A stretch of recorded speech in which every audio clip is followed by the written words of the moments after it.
بسم اللہ الرحمن الرحیم۔ السلام علیکم ورحمۃ اللہ وبرکاتہ۔ ناظرین کیسے ہیں آپ؟ امید ہے انشاءاللہ خیر و عافیت سے ہوں گے۔ آج ہم ایک قدرتی مقام پر آئے ہوئے ہیں، امرود کا باغ ہے، سرسوں کے پیارے پھول۔ یہ ایک پھول آپ کی نظر بھی ہے جی، بسم اللہ، یہ کتنا پیارا پھول ہے، اللہ کی قدرت ہے۔ چلیں آج ایک اہم موضوع پر گفتگو کرتے ہیں۔ عموماً بے اولاد حضرات جو ہیں وہ ایک مسئلے میں بڑے پریشان ہوتے ہیں۔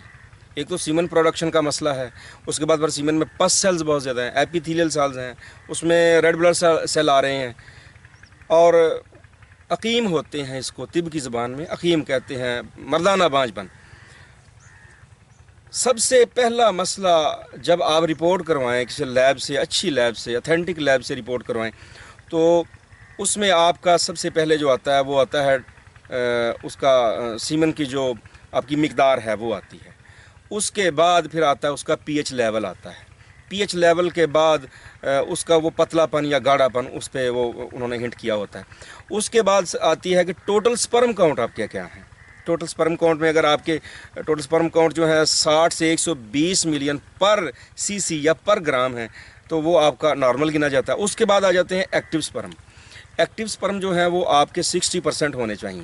اس کے بعد سلجش آتے ہیں، کمزور ہوتے ہیں، وہ اس کے بعد آتے ہیں، اس کے بعد ڈیڈ ہوتے ہیں، اور اینڈ پہ جو سب سے زیادہ چیز مسائل پیدا کرتی ہے وہ پس سیلز ہوتے ہیں۔ پیپ انفیکشن ہوتی ہے پورے یورینری ٹریکٹ میں، گردوں سے لے کر یوریٹرز، مثانہ اور پینس میں، نالی میں کہیں بھی انفیکشن ہو تو وہ پس جو ہے وہ سپرمز کو ڈیڈ کر دیتی ہے۔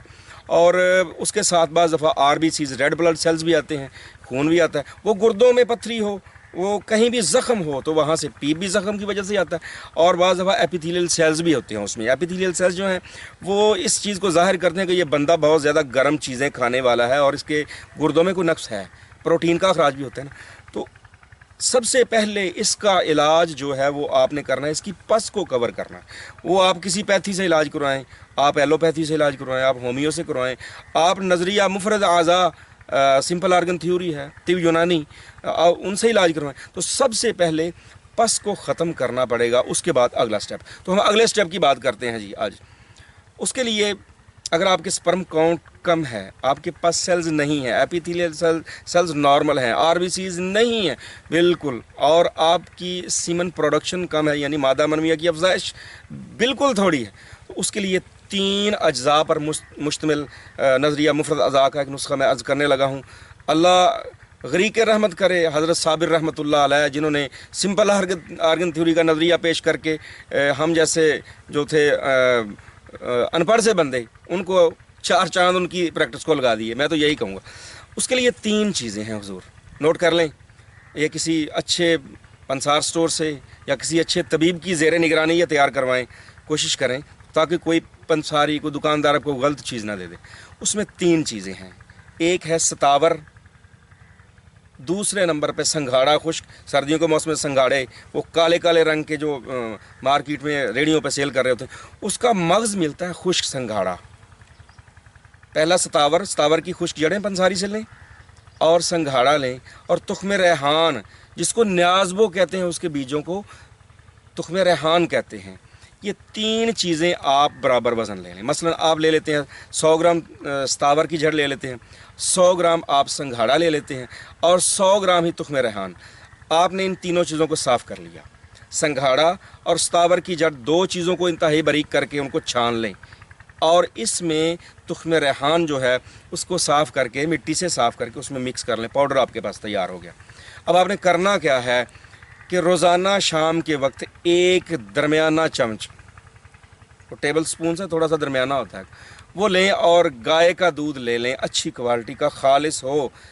بڑے شہروں میں آج کل 2 نمبر دودھ کا بھی ڈرامہ چل رہا ہے نا جی، آپ نے خالص دودھ لینا ہے، شرط یہ، وہ تقریباً 1.5 پاؤ ہو جائے، سٹیل کا ایک گلاس 1.5 پاؤ کا ہوتا ہے، اس میں وہ 1 چمچ ڈال کے اس کو کسی کیٹل میں ڈال کے ابالا دے لیں، ابال لیں اچھی طرح۔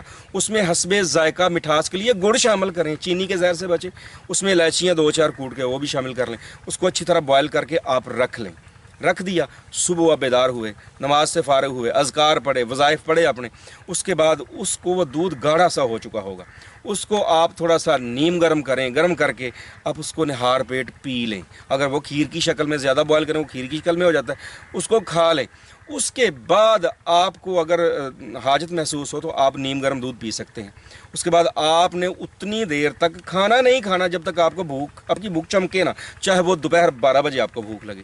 یہ آپ نے 21 دن یا زیادہ سے زیادہ 1 ماہ استعمال کرنا ہے اس کو، یعنی روزانہ تیار کریں، رات کو تیار کریں، صبح اسے استعمال کر لیں، اور ہر 15 دن کے بعد اپنی کسی اچھی لیب سے سیمن انالیسس کی رپورٹ کروائیں آپ، اور آپ کو واضح فرق محسوس ہوگا کہ آپ میں مردانہ بانجھ پن نہیں ہے۔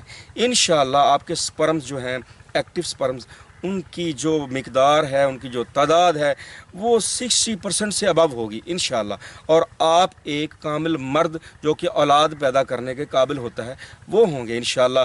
تو یہ ایک چھوٹا سا نسخہ تھا، تجربہ تھا، ایک رفع عامہ کے لیے پیش کیا میں نے۔